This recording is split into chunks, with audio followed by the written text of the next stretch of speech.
Hormuz ஜலசந்தி இந்த பேரை உச்சரிக்காம உலகத்துல எந்த நாடுகளுமே இன்னைக்கு இருக்கவே முடியாது அப்படின்னு தான் சொல்ல முடியும். ஈரானை ரொம்ப குறைச்சி மதிப்பிட்ட ஐரோப்பிய நாடுகளும் சரி, அமெரிக்காவும் சரி, இல்லை இஸ்ரேலுமே சரி, இவங்களை எப்படியும் ரொம்ப ஈஸியாக அடித்து காலி பண்ணிடலாம் அப்படின்னு எதிர்பார்த்து ஒரு போரை தொடங்கினாங்க. இஸ்ரேல் வந்து எப்போவுமே ஈரானை எப்போ அடிக்கலாம்னு காத்துட்டு இருந்தாங்க. இன்னைக்கு சூழலில் போர் தொடங்கிடுச்சு, போர் நடந்துட்டு இருக்கு. ரெண்டு பக்கமும் இழப்புகள் இருந்துகிட்டே இருக்கு. குழந்தைங்களும் பெண்களும் இல்லாதப்பட்டவங்க தான் இதில் அதிகமாக பாதிக்கப்பட்டு இருக்காங்க. எந்த நாட்டில் போர் நடந்தாலுமே இந்த முதல்ல அடி வாங்குறது வந்து ஏழைகளும் குழந்தைகளும் பெண்களும் தான்.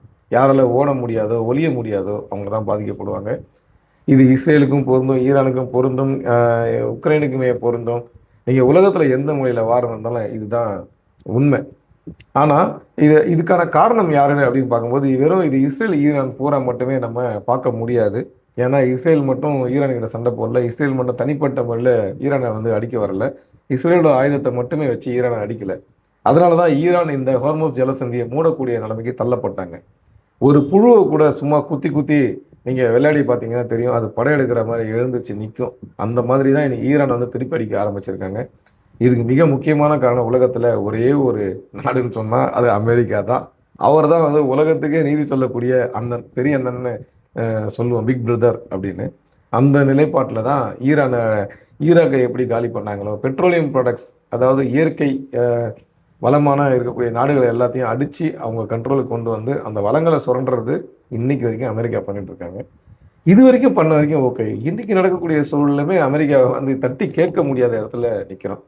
நம்ம யாருக்கிட்ட எரிபொருள் வாங்கணும், யார்கிட்ட வாங்கக்கூடாதுன்னு அமெரிக்கா முடிவு பண்ணக்கூடிய இடத்துல நம்ம ஏன் இருக்கும் அப்படின்றது ஒரு கேள்விக்குறி. இது வந்து உண்மையா பொய்யான்றது பேசுறதெல்லாம் இல்லை. ஆனால் எல்லா விஷயங்களும் இப்போ செய்தித்தாள்கள்லையும் தொலைக்காட்சிகள்லையும் வந்து விவாதத்துக்கு முன்னாடி வந்து வச்சிடுறாங்க. அதுக்கான ப்ரூஃப்ஸ் வந்து பேசுகிறாங்க.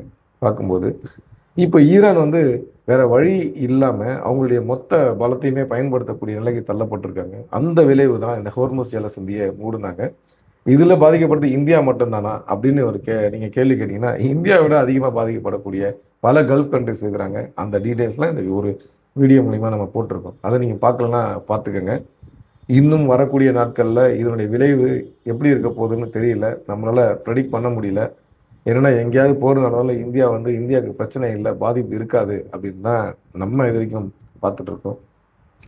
குறிப்பாக கொரோனா காலகட்டங்களில் நம்ம அந்த பஞ்ச காலகட்டத்தை பார்த்தோம். அடிப்படை பிரச்சனைகள், அடிப்படை தேவைகளுக்கு வந்து நம்ம அலைஞ்சு தெரிஞ்சு சுற்றுனதை பார்த்துருப்போம். அதனால தான் இந்த பிரச்சனை இன்றைக்கி இருக்கக்கூடிய தட்டுப்பாடு நமக்கு பெருசாக தெரியல. ஏன்னா இந்தியா இந்த மாதிரி பிரச்சனைகளை பார்த்து பல வருஷங்கள் ஆயிடுச்சு, டிகேடெல்லாம் நம்ம கிராஸ் பண்ணி வந்துட்டோம். இருந்தாலும் எதிர்காலம் எப்படி இருக்கும், இதெல்லாம் வராதுன்னு நினச்ச இந்தியாவில் இந்த பிரச்சனையை நம்ம ஃபேஸ் பண்ணிகிட்டு இருக்கோம். எதிர்காலம் எப்படி இருக்கும், எந்த மாதிரியான விஷயங்களை நம்ம ஃபேஸ் பண்ண வேண்டியிருக்குன்றத நம்ம கண்டிப்பாக யோசித்து தான் ஆகணும். அதுக்கான தீர்வுகளை நம்ம முன்னேற்பட எடுத்துருக்கணும், அதுக்கு நம்ம பழகிக்கணும் அப்படின்றது தான் இந்த வீடியோ மூலிமா நம்ம உங்ககிட்ட கன்வே பண்ணக்கூடிய விஷயம். உங்களுடைய கருத்துக்களை கமெண்ட்ஸ் மூலிமா நீங்கள் தெரிவிச்சிங்கன்னா நம்ம அடுத்து என்ன செய்யணும், பேசுகிற விஷயம் சரியா இல்லை வேறு ஏதாவது விஷயங்களை பேசணுமா அப்படின்றத நம்ம முடிவு பண்ணலாம்.